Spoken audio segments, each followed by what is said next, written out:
Ladies and gentlemen, I'm BurningDogFace, and I welcome you to the credit video for Let's Play Beyond Good and Evil.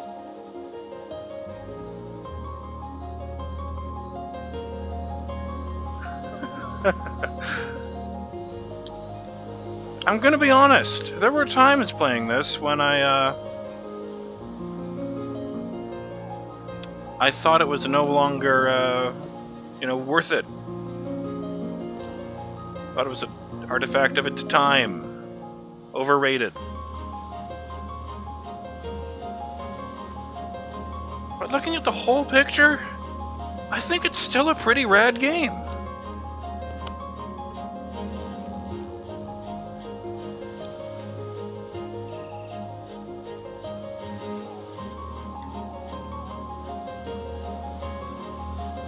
Well, Clunk was right. The Doms were pretty specifically interested in Jade.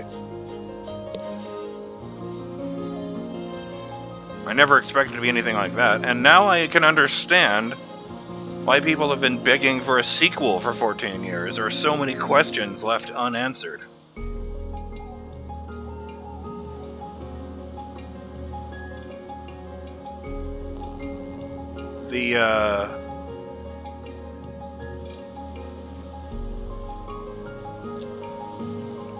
What exactly is Jade? How did they turn a part of the DomZ Priest into a human being?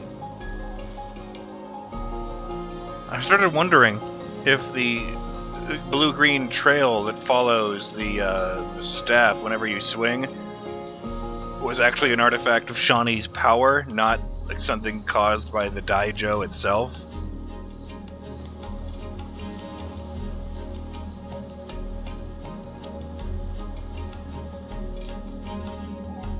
I only saw one of the kids in that scene at the end, where all the people were being free. The goat boy that she was doing yoga or something with at the very beginning.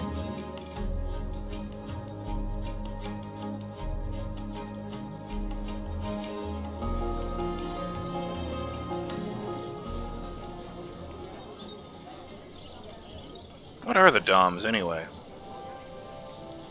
Like, was it just the one priest and all the other things are just, mindless drones working for his will, or what? I guess I understand now why they, I can kind of see where they're coming from doing a sequel to expand on the universe.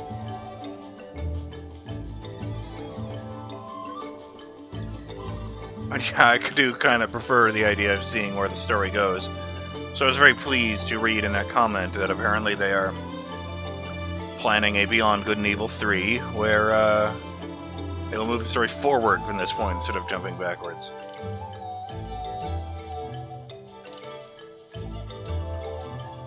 I don't recognize a single one of those voice actors' names.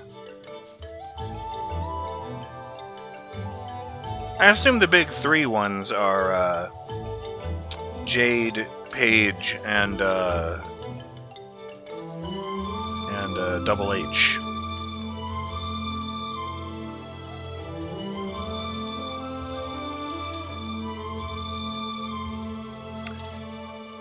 I wonder if they make Segundo speak with a different accent in the Spanish version. There's a joke on Futurama where someone invented a universal translator, but it's no good as it can only translate every language in the universe into one that's dead and no one uses anymore. And the joke is that it's French. Oh, look at that. Got the members of Iris in there. May seems to be dancing with that kid.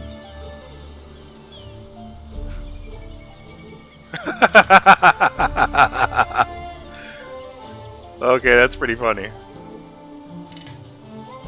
The dog and the kid with a helmet chasing Double H.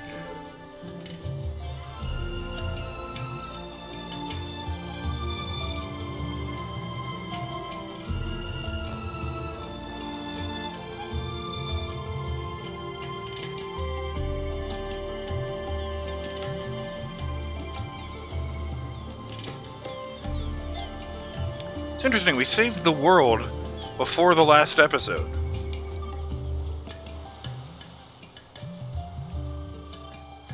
The last episode was just about rescuing the people. The Alpha sections had already been overthrown.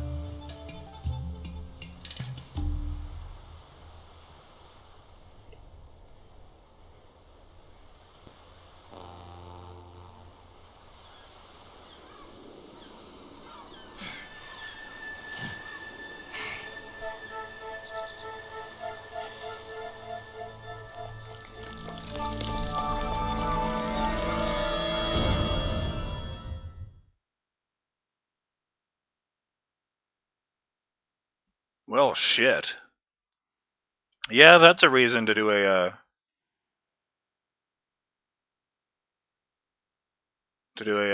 fucking cliffhanger like that. Yeah, that's a reason to want to see a sequel for 14 years. You know, I remembered. I actually saw... a few years ago, like, I don't know, 5 years ago, I want to say, a trailer came out on the internet. Like, someone leaked a trailer for a version of Beyond Good and Evil 2.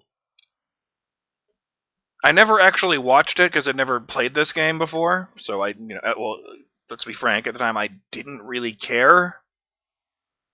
Especially because it was in the context of it may have been cancelled, or it was a leak, or I think people weren't even sure if it was real or not. It might have been a hoax, so I didn't watch it. And the only thing I remember specifically is that all of the thumbnails they had, all the articles talking about this same picture of, I think it was Jade doing that yoga thing she was doing at the very beginning of the game in the background, and sitting in the foreground is a highly detailed Pey'j. So I guess that I guess that might have been the version that J was talking about, one that ended up getting canned.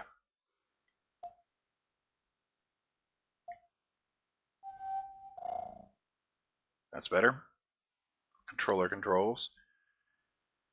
And I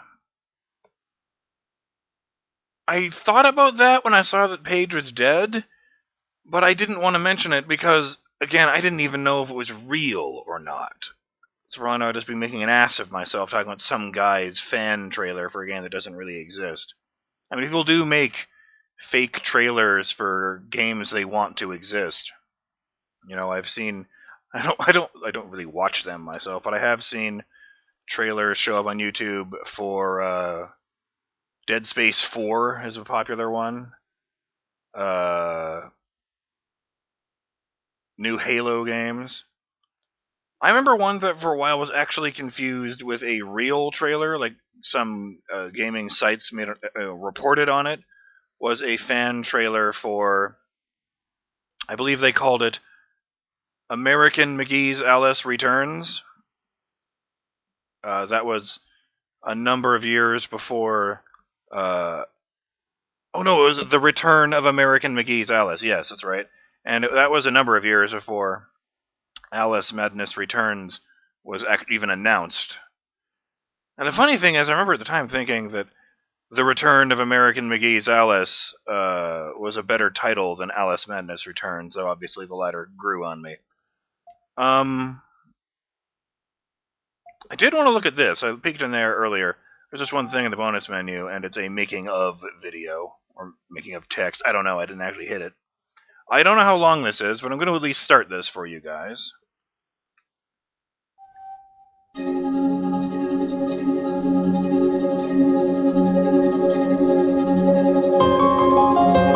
Holy crap, that's loud!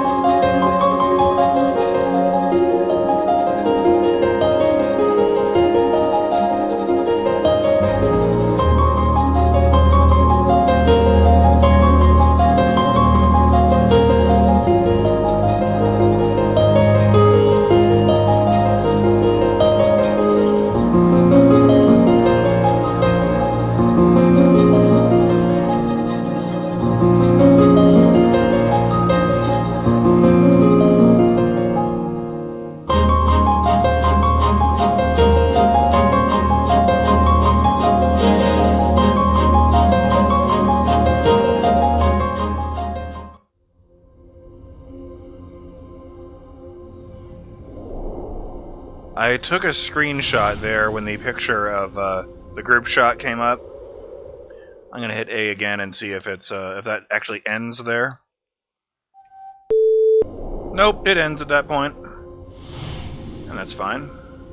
I can wrap things up, I guess. Do I recommend this game?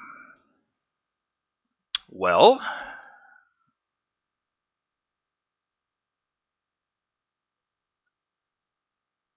it's not perfect. It's not long by 2003 standards. Games were much longer back then. The graphics look pretty good for its age. Some of the textures are a bit rough. The audio is, well, let's face it, the voice acting is bad, but it's bad in an endearing way, like it grows on you. You know, sort of like Legend of K. What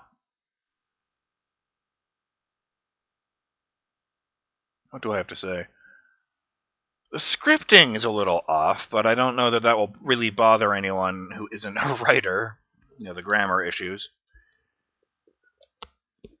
The puzzle solving is generally pretty good. Those are, I only really got stuck on one of those. That was at the beginning in the cave with Pey'j. The other thing, and the other, and again, the only other time I got stuck is because I didn't know where to go in a very large level that was easily the hardest part of the game.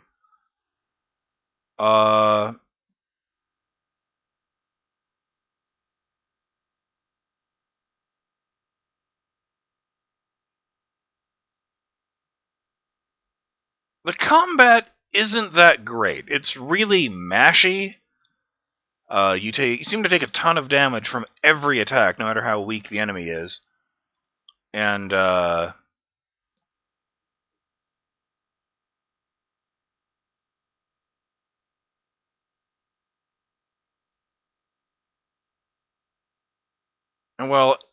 especially when you're fighting the alpha sections, either your attacks are devastating or they have no effect at all. So you really just need to move around and mash the A button. I mean, there is that one really long, drawn-out, cool-looking combo, but I swear the individual hits actually do less damage than the normal hits, because the same enemy that can be taken out with a 3-hit combo, if a normal 3-hit combo, will last throughout that entire extended thing before dying. I think they just put it in because it's cooler.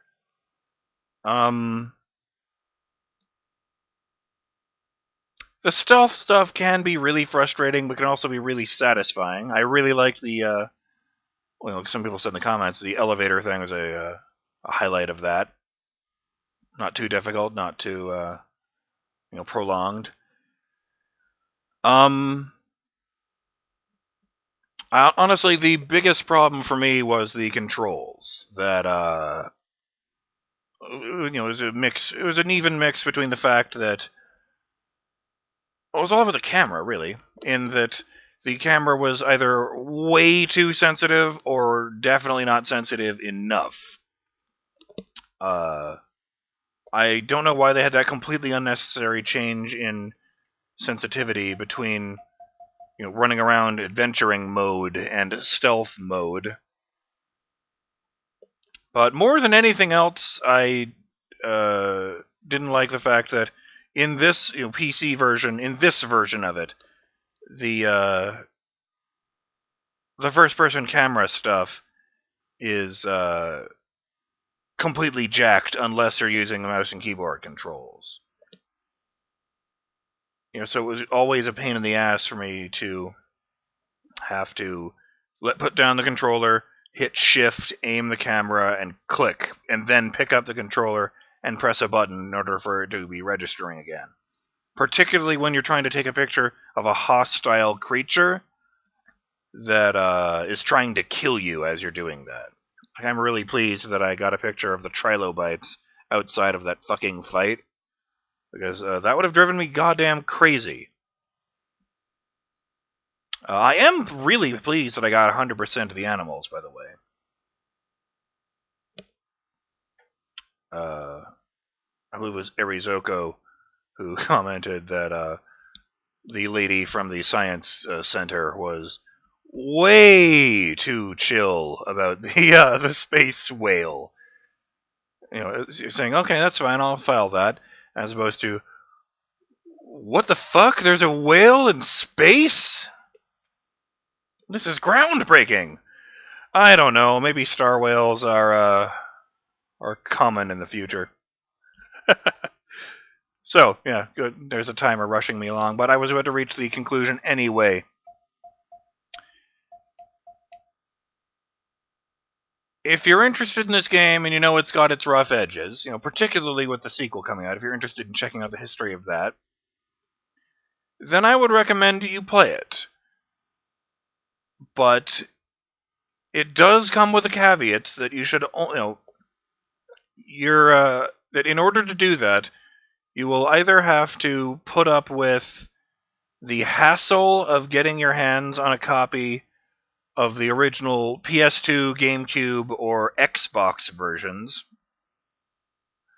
You'd have to put up with, you know, playing it on an Xbox 360 or PlayStation 3 in order to play the HD remake. Or you have to put up with either pure mouse and keyboard controls on Steam or somewhat janky somewhat janky controller controls on Uplay. All of those things come with, you know, butts on them. So if you're really interested in this game, by all means, check it out. You know, but depending on which one you choose, there is definitely a butt attached to it. I thought it was kind of neat. The last time I ever used the camera with the final boss fight, I didn't use the keyboard because I realized all you have to do is get the camera out, look up, and fire. So I just hit the camera button, jammed down on the stick, and hit Y.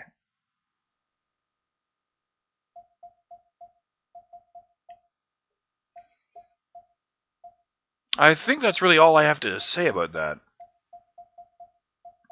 I enjoyed the game. It was fun. And I recommend it with some caveats. Special thanks to Quicks for gifting me this game in the first place. Sorry it took me so long to get around to it. And I guess it's time for the outro. I'm BurningDogFace, and on behalf of myself, Jade, Pey'j, H, and, well, all the other nice people in this game, I thank you for joining me for Let's Play Beyond Good and Evil.